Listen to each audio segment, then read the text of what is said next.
States of America, we had a president who stood up at press conferences and talked tough about Vladimir Putin, and then Putin invaded Ukraine and destroyed a significant chunk of the country. The path to peace and the path to prosperity is maybe engaging in diplomacy. We tried the pathway of Joe Biden of thumping our chest and pretending that the President of the United States' words mattered more than the President of the United States' actions. What makes America a good country is America engaging in diplomacy. That's what President Trump is doing. Can I ask you?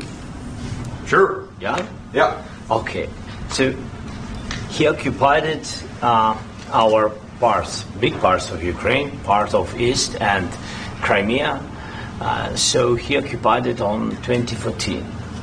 So during a lot of years, so I'm not speaking about just Biden, but those time was Obama, then President Obama, then President Trump, then President Biden, now President Trump, and God bless, now President Trump will stop him.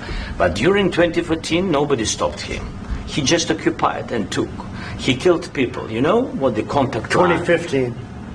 2014 2014. and 2014. 2014. Yeah. So I was not here. Yeah, but that's exactly right. Yes, but during 2014 till 2022, yeah, the situation the same. That people have been dying on the contact line. Nobody stopped him.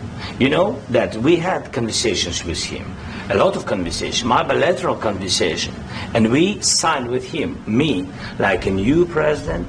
In 2019, I signed with him the deal. I signed with him, Macron and Merkel, we signed ceasefire.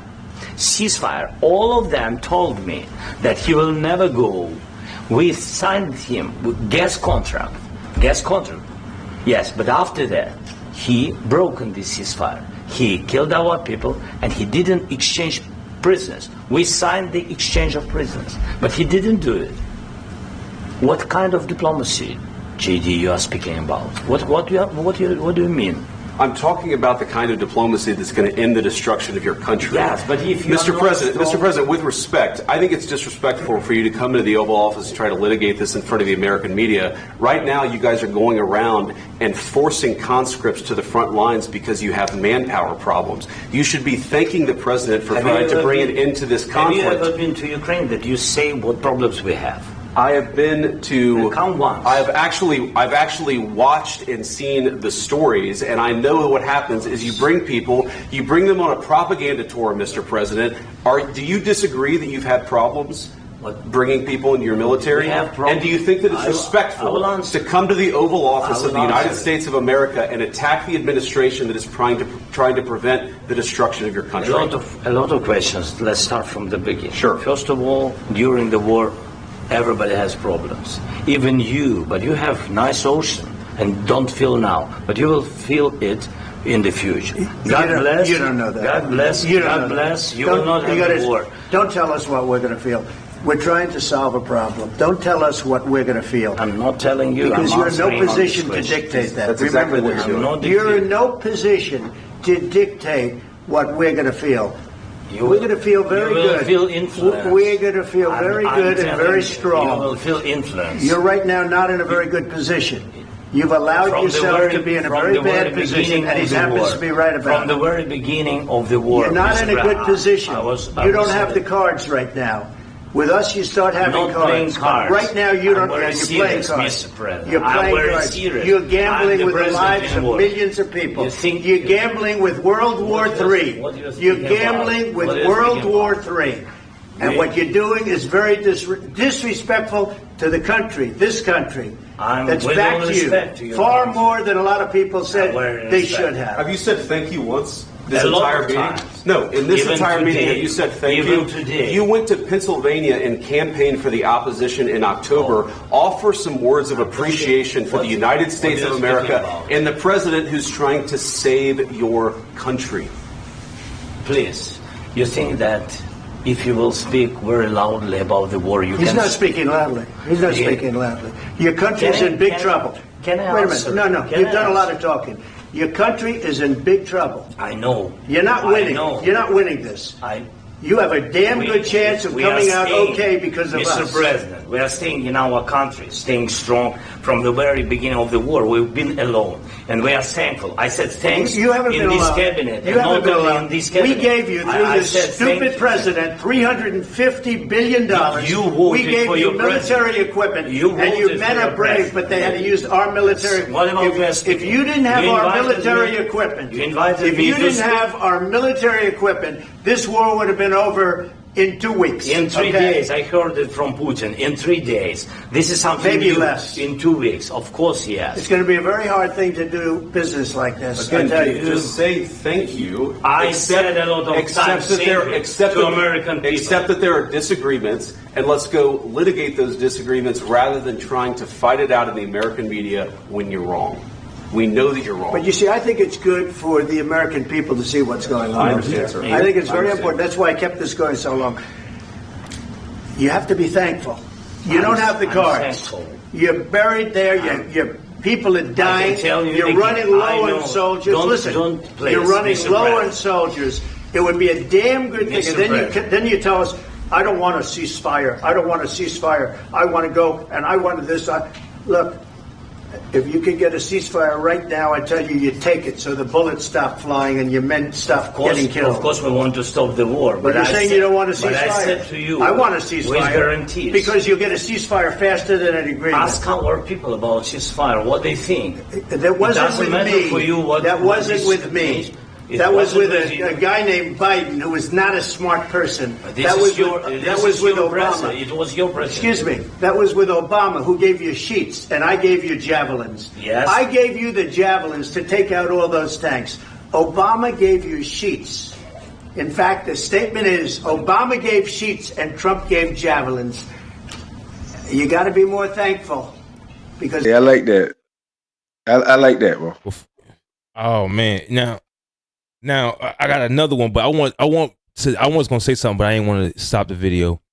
If you notice, when you were looking at, I can't even say his name right now. When you look at when he was talking to Buddy Zelensky, thank you. Zelensky had two key postures I want you guys to pay attention to. His arms were folded at one point. This is a defensive stance. This stance is indicating insecurity and also irritation and discomfort about the subject. I want you to also notice he had his hands folded between his legs and his knees. I want you to pay attention to that too.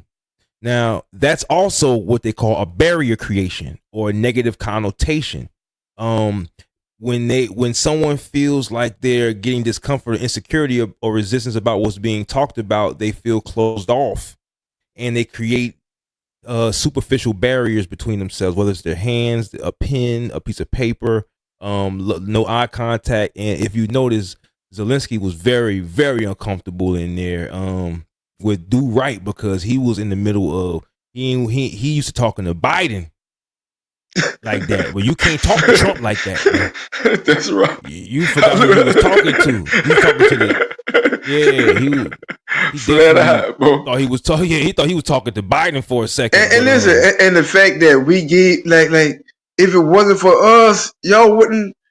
It's crazy how ungrateful that president is. And I guarantee you, after the day when Trump walk out the office, don't give them $1.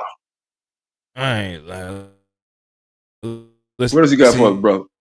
Matter of fact, I got another one here. Let's see if I find it up to. Bro, you get a month. Let's go.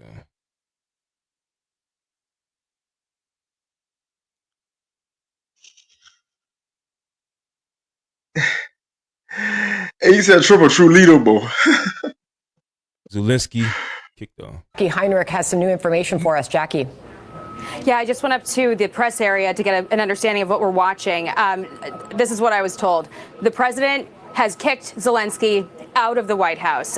His delegation right now is telling him that he's got to go home. The president felt disrespected. Officials in the room felt that beyond the language barrier that we've heard some discussion about, Zelensky's body language, shrugging and eye rolling, was ungrateful, disrespectful, and the president feels that Zelensky is not ready for peace, and he can come back when he's ready to talk about peace, but he's not in that position right now, and Zelensky is being told he's got to go. The lunch that they were supposed to have is sitting right outside the hallway, and the press staffers are going to be eating that lunch. This is really pretty incredible. We see the Jackie, SUV, hang on with us Zelensky's one moment. SUV. If you look to your left, you're going to see him. Let's watch. Mr. President, Oh my God. President Zelensky, can you tell us what happened? Go back to your country. Leave.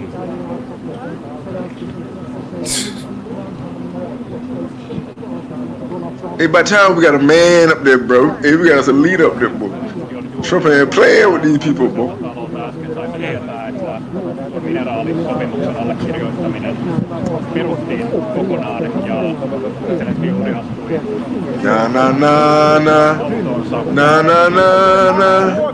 Hey, goodbye. Did you sign the minerals deal?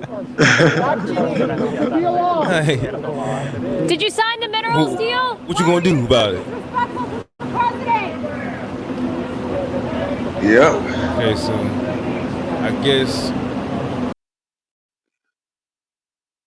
I don't know. Oh yeah, that's only right. That's only right, bro. That's only right. I agree with Trump 1,000% on this. Yeah.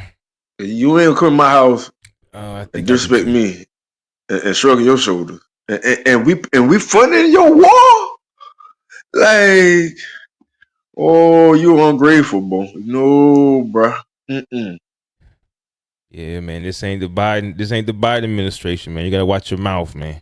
We not gonna break bread. That's bad. Now you need you need us. Say it. That man feel kind of iffy now. I don't know if you're gonna get your next payment, bro.